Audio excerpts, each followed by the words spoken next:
Assalamualaikum warahmatullahi wabarakatuh. Salam semangat. Apa kabar? Mudah-mudahan sahabat-sahabatku, saudara-saudaraku kelas 10 IPS SMA Negeri 1 Ciruas tetap dalam keadaan sehat walafiat dan dijauhkan dari segala mara bahaya, dimudahkan segala urusannya. Baik, pada kesempatan ini kita masuk ke materi selanjutnya, yaitu tentang manusia dan sejarah. Dengan subtema manusia hidup dan beraktivitas dalam ruang dan waktu. Ada dua subjek di sini, yaitu adalah ruang dan waktu. Objeknya tetap adalah manusia. Karena dalam sejarah pada materi sebelumnya ada 3 kata kunci dalam sejarah. Kunci yang pertama adalah manusia sebagai objek. Manusia sebagai objek kultural ataupun sebagai objek natural. Nah, dalam kesempatan ini kita akan bahas manusia sebagai objek kultural. Karena manusia akan berinteraksi, beraktivitas dengan lingkungan sekitarnya. Nah, kita akan berbicara tentang bagaimana manusia yang hidup beraktivitas dalam ruang dan waktu. Dalam ruang, tempat tertentu, dan dalam waktu periodisasi bahkan tertentu. Dalam ilmu sejarah, manusia dalam kegiatan beraktivitas dari tengah-tengah masyarakat atau bangsanya merupakan kajian utama dalam sejarah. Membahas aktivitas manusia pada masa lalu, namun seperti yang telah diungkapkan materi sebelumnya, bukan berarti sejarah membahas aktivitas manusia secara keseluruhan. Kisah manusia tersebut berkaitan dengan kehidupan manusia yang berkreasi dalam menghadapi kehidupannya. Kisah manusia tersebut dibatasi oleh waktu. Nah, kalau kita berbicara aktivitas manusia yang dibatasi waktu, berarti kita membicara tentang cara berpikir sejarah. Cara berpikir sejarah ada 2, yaitu ada cara secara diakronis dan sinkronis. Nah, kita akan membicara manusia yang terbatas dengan waktu itu secara sinkronis. Sinkronis adalah berbicara kehidupan manusia, aktivitasnya terbatas dengan waktu. Misalkan, waktu Indonesia merdeka. Waktu Indonesia dipimpin oleh Soekarno di era demokrasi terpimpin. Ya, terbatas oleh waktu demokrasi terpimpin pada tahun 1959 sampai 1966. Ini aktivitas manusia yang terbatas waktu yang disebut dengan sinkronis. Kemudian pada masa lampau berbeda dengan aktivitas manusia pada masa kini. Itu sejarah tidak bisa diulang, ya, namun bisa direkonstruksi. Jadi peristiwa sejarah manusia pada masa lampau dengan peristiwa manusia pada masa kini itu tidak bisa akan terulang dengan peristiwa yang sama. Namun kita dapat mempelajari untuk merekonstruksi peristiwa yang akan datang agar kita mengambil hikmah, makna yang terbaik menjadi kehidupan menjadi lebih baik. Pemahaman tentang ruang dan waktu diperlukan untuk dapat mengembangkan kemampuan berpikir, baik itu berpikir secara sinkronis ataupun berpikir secara diakronis. Kalau sinkronis terbatas dengan waktu cara berpikirnya, kalau diakronis yaitu berbicara tentang aktivitas manusia berpikir melampaui waktu. Oke, baik, pada kesempatan ini akan membahas seperti itu. Kita akan lanjutkan kepada slide selanjutnya. Subtema yaitu tentang kehidupan pada masa kini merupakan akibat dari perubahan di masa yang lalu.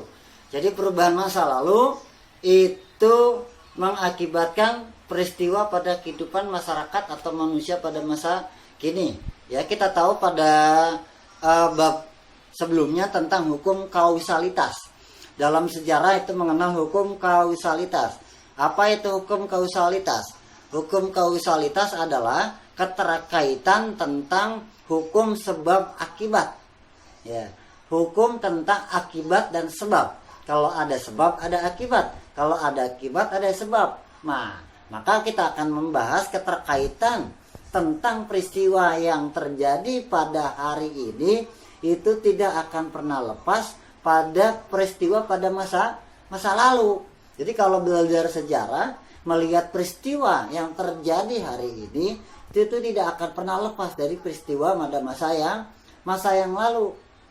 Ya, oke, seperti contoh seorang filsuf yang berasal dari Romawi yang bernama Cicero mengungkapkan bahwa barang siapa yang tidak mengenal sejarahnya akan tetap menjadi anak kecil. Jadi barang siapa yang tidak mengenal sejarahnya, sejarah baik itu sejarah diri sendiri, sejarah keluarganya, sejarah tentang bangsanya, itu dianggap menjadi masih anak kecil, dianggap masih stagnan, tidak melakukan pergerakan, tidak melakukan perubahan, tidak melakukan berkesinambungan, tidak melakukan keberkelanjutan. Ya, jadi kalau tidak mengenal sejarahnya, nyanya ini adalah diri sendiri, sejarahnya diri sendiri, sejarah keluarganya, baik itu sejarah masyarakatnya, sejarah bangsanya, menurut Cicero, filsuf dari Romawi, dianggap sebagai anak yang masih kecil. Kemudian sejarawan Indonesia ya yang bernama Sartono Kartodirjo menambahkan barang siapa yang lupa sama sekali akan masa lampaunya dapat diibaratkan seperti mereka yang sakit jiwa. Jadi menurut Sartono Kartodirjo, yang tidak mengenal sejarahnya, sejarah diri sendiri, sejarah keluarganya, sejarah masyarakatnya, sejarah bangsanya, ya, itu seperti manusia yang sakit jiwa. Karena apa? Karena manusia tidak bisa mengevaluasi diri, karena manusia tidak bisa mengintrospeksi diri. Karena apapun yang terjadi, baik itu peristiwa duka maupun peristiwa suka, itu tidak lepas dari peristiwa perilaku dirinya, perilaku lingkungannya.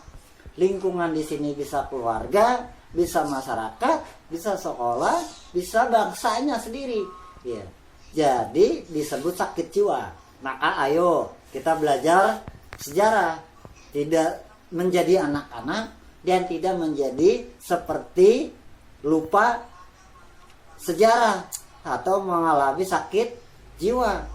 Nah, kedua ungkapan filsuf ya menurut Cicero dan Kartodirjo ini menerangkan bahwa ya kita tidak boleh lupa terhadap masa lalu, karena ya ini akan kehilangan identitas, baik identitas diri sendiri, identitas keluarga, identitas masyarakat, apalagi melupakan identitas bangsanya sendiri. Ini dapat membahayakan, ya, baik membahayakan diri sendiri, membahayakan lingkungannya. Ya lingkungan di sini tadi keluarga, sekolah, bangsanya sendiri, masyarakatnya, ini sangat berbahaya. Ayo kita belajar apa yang terjadi pada yang lalu itu bisa tadi pagi, bisa sore tadi, bisa kemarin, bisa sehari yang lalu, bisa 2 hari yang lalu, bisa 300 yang lalu, bisa tahun yang lalu, sahabat yang lalu. Semuanya bisa kita pelajari dan kita ambil hikmah dan maknanya, sehingga kehidupan pada saat ini dan bisa menjadi indah dan bisa mewariskan masa lalu kini untuk masa yang akan depan. Nah, peristiwa sejarah yang terjadi pada masa lalu merupakan adalah perubahan dalam kehidupan manusia. Sejarah meliputi aktivitas manusia dalam konteks waktu. Perubahan yang terjadi masa lalu mempengaruhi kehidupan masa kini. Itu jelas yang tadi yang diterangkan. Jadi perubahan masa lalu itu akan berdampak atau mengakibatkan peristiwa pada masa kini. Perubahan tersebut terjadi pada berbagai aspek kehidupan, baik itu perubahan ekonomi, sosial, politik, budaya, dan sebagainya di suatu masyarakat pada ruang dan waktu yang berbeda. Berkaitan dengan peristiwa sejarah yang merupakan perubahan dalam kehidupan pada masa lalu, menurut John Dewey pada tahun 1959 menganjurkan bahwa dalam penulisan sejarah harus meliputi masa lampau dan masa sekarang. Jadi penulisan dalam sejarah itu disebut dengan historiografi, tidak boleh melupakan peristiwa masa lampau dan masa kini yang terjadi. Sejarah harus bersifat instrumental dalam memecahkan masa lalu atau sebagai pertimbangan program masa rekonstruksi sehingga menjadi aksi masa kini. Dengan kata lain, menurut John Dewey menyatakan bahwa sejarah harus dapat memecahkan masa lalu sehingga menghasilkan peristiwa masa kini menjadi lebih indah, lebih menjadi bermanfaat. Ungkapan bahwa sejarah harus dapat memecahkan masalah lalu dapat memecahkan persoalan pada masa kini menjadi semakin jelas. Kita bisa melihat situasi pada masa kini, misalnya bencana banjir di beberapa kota di Indonesia. Apakah peristiwa itu berdiri sendiri? Tentu tidak. Peristiwa ini ada kaitannya dengan peristiwa yang sama, ya, musibah banjir di masa lalu. Ya. Jadi terlepas dari apa yang terjadi masa lalu atau memiliki kaitan dengan perubahan di masyarakat, mungkin saja ada sebuah wilayah yang dahulu ya bebas dari banjir, tetapi pada masa kini menjadi wilayah yang rawan banjir dan menjadi langganan banjir. Sehingga dengan hal tersebut kita dapat menelusuri perubahan yang terjadi dalam kurun waktu tertentu. Perubahan terjadi pada masa lalu merupakan pengaruh pada kehidupan masa kini. Oke, baik. Ya, nanti kita masuk kepada slide selanjutnya, yaitu tentang diskusi atau kita coba seperti apa rangkuman materi atau soal yang akan diberikan pada slide selanjutnya. Oke, baik, go.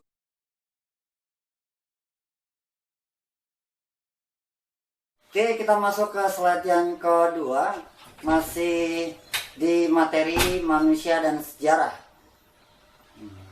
Dalam sejarah manusia kita sama-sama sudah mempelajari ya bahwa manusia adalah objek secara kultural ataupun objek secara natural. Nah, di slide yang sebelumnya objek secara kultural yang dibahas yaitu objek yang beraktivitas di tengah-tengah masyarakat baik secara individu ataupun sebagai bagian dari masyarakat dan sekitarnya. Nah, kita masuk ke dalam subtema yang kedua, yaitu manusia hidup dalam perubahan dan berkelanjutan. Selain membahas manusia atau masyarakat, sejarah juga melihat hal lain, yaitu adalah waktu. Waktu menjadi konsep penting dalam ilmu sejarah.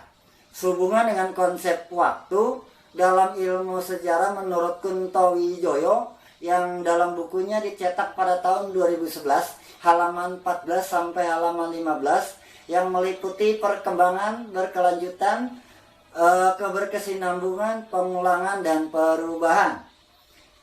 Disebut mengalami perkembangan apabila dalam kehidupan masyarakat terjadi gerak secara berturut-turut dari bentuk yang satu ke bentuk yang lebih kompleks.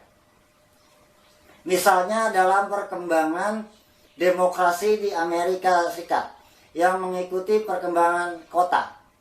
Adalah perkembangan demokrasi di Amerika yang mengikuti perkembangan kota. Pada masyarakat di Amerika tinggal di kota-kota kecil. Di kota-kota kecil itu tumbuh dewan-dewan kota, tempat orang berkumpul. Dari kota-kota kecil mengalami proses menjadi kota-kota besar hingga menjadi metropolitan. Di sini demokrasi berkembang mengikuti perkembangan kota. Kesinambungan terjadi bila suatu masyarakat hanya melakukan adopsi lembaga-lembaga lama. Apa yang dimaksud dengan bahwa kesinambungan itu merupakan adalah suatu masyarakat yang melakukan adopsi lembaga-lembaga lain. Berkesinambungan berarti kita coba mengambil contoh dari peristiwa-peristiwa yang lalu, sehingga apa yang kita akan lakukan pada peristiwa saat ini dan masa yang akan datang itu mengalami kesinambungan, tidak stagnan, tidak berhenti, selalu bergerak.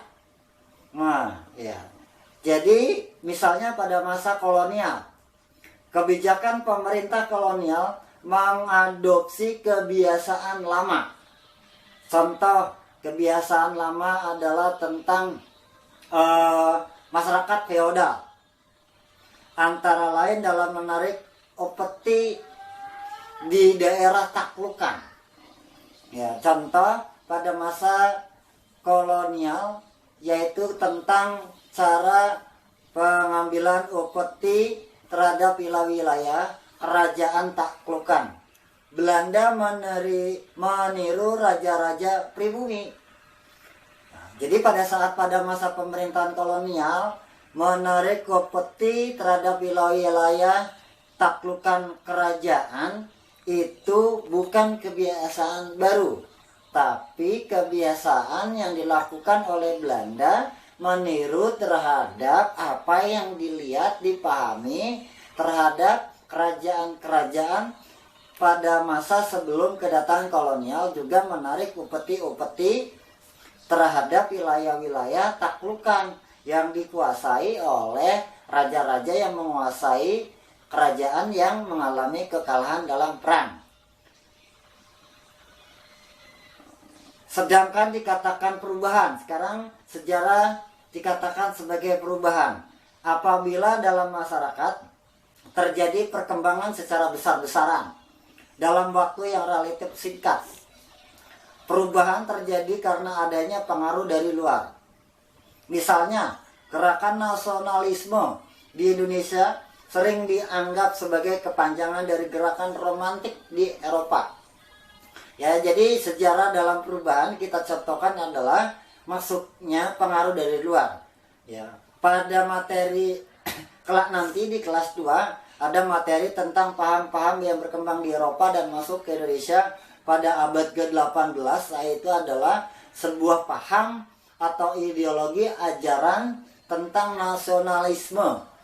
Nah, pengaruh dari luar ini yaitu adalah nasionalisme masuk ke Indonesia, itu bukan hal yang baru, tapi adalah sudah berkembang lebih dulu di Romawi, yaitu tentang bagaimana mengakui kecintaan terhadap tanah lahirnya. Oke, berhubungan dengan konsep waktu inilah dikisahkan kehidupan pada manusia masa lalu, ditiru, diadopsi, diambil, lalu dijadikan sebuah gerakan dan perubahan pada masa kini, dan menciptakan pada perubahan pergerakan pada masa yang akan datang. Masa lalu bersifat terbuka, berkesinambungan. Jadi masa lalu itu perlu kita pelajari karena bersifat berkesinambungan dan mengalami keterbukaan. Sehingga dalam sejarah pada masa lalu, segala hal yang terjadi pada masa lalu dapat dijadikan acuan untuk bertindak di masa kini dan untuk meraih kehidupan yang lebih baik di masa yang akan datang. Oke, kita akan masuk ke dalam slide yang ketiga, yaitu tentang kehidupan pada masa kini merupakan akibat dari perubahan di masa lalu ya. Oke, nanti kita di slide yang kedua akan mempelajari kehidupan manusia masa kini itu adalah akibat dari perubahan di masa lalu. Oke, go. Baik, kita masuk ke slide terakhir, yaitu tentang penugasan. Apa penugasannya terkait dengan materi manusia dan sejarah? tugasnya adalah kalian berkunjung di suatu tempat di lingkungan tempat tinggal Anda, ya, amati segala fasilitas, baik itu fasilitas komunikasi, transportasi, atau kalian amati bangunan yang menurut kalian sudah berumur 10 atau 20 tahun atau lebih. Nah, kumpulkan sebanyak-banyaknya data tersebut, baik itu tinggal pilih, baik itu fasilitas transportasi, komunikasi, atau bangunan yang sudah berusia 10 sampai 20 tahun. Kumpulkan data itu, baik itu data secara gambar ataupun dokumen. Dokumen itu hasil wawancara. Kalian melihat ada bangunan tua, misalkan kalau di daerah Ciruas ada ex bangunan kolonial Belanda yang ditempati oleh kantor polisian Polsek Ciruas, atau kantor Wedana Ciruas yang ditempati di Puskesmas Ciruas, atau ada rumah Bojong di Kampung Bojong Desa Kepandaian, atau Pamarayan Jembatan, atau yang lain-lain. Nah, kalian bisa diskusi, interview, wawancara dengan orang yang mengetahui tentang bangunan itu, ya, dibuatkan videonya hasil wawancara itu, atau kalian cuma foto bangunan itu. Nah, ya, ada dua tugasnya. Jadi bisa berbentuk foto, kalian foto yang terkini, update, tidak boleh ambil dari Google, ya. Bila perlu selfie dengan kaliannya sendiri, dikerjakan bisa per-individu, 2 orang atau 3 orang, ya, berkelompok, paling banyak 3 orang, ya. Jadi di foto bisa perlu ada orangnya, backgroundnya adalah bangunan atau alat komunikasi yang berumur lebih 10 tahun 20 tahun, atau alat komunikasi, ya, yang berumur 10 tahun.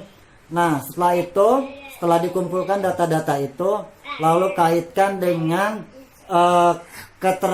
keberkelanjutan, perubahan, pergerakan, ya, seperti apa perubahan yang terjadi dengan data itu. Contoh data seperti alat transportasi, Jalan Raya Dendles, ya, jalan raya yang kita kenal Dendles, Jalan Raya Dendles Anyer sampai Panarukan, mulai dari Kampung Cikoneng, Anyer yang ada mercusuarnya sampai ke Panarukan, atau lebih tepatnya di depan sekolah kita, ya, ada Jalan Raya Jakarta, itu Jalan Raya Dendles. Nah, kalau misalkan ada orang yang mengetahui di zaman dulu, ya, yang sudah berumur 50 tahun ke atas, mungkin Jalan Raya Dendles atau Jalan Raya Jakarta apakah seperti ini yang kita lihat. Nah, ambil keterangan pada masa lalu kaitkan dengan yang kamu lihat masa kini, pasti ada perubahan, ya, itu melalui interview. Kalau melalui foto-foto, amati dan perubahan apa yang terjadi di masa kini. Jadi laporannya adalah kesimpulan dari apa yang kalian ambil, baik itu berupa foto, gambar, ya, yang berlatar belakang transportasi, komunikasi, bangunan tua, dan dipaparkan di bawah foto itu tulisan terkait dengan pergerakan, perubahan, berkelanjutan. Oke, terima kasih. Mudah-mudahan kita bisa bekerja sama. Katur nuhun. Thank you. Wassalamualaikum warahmatullahi wabarakatuh.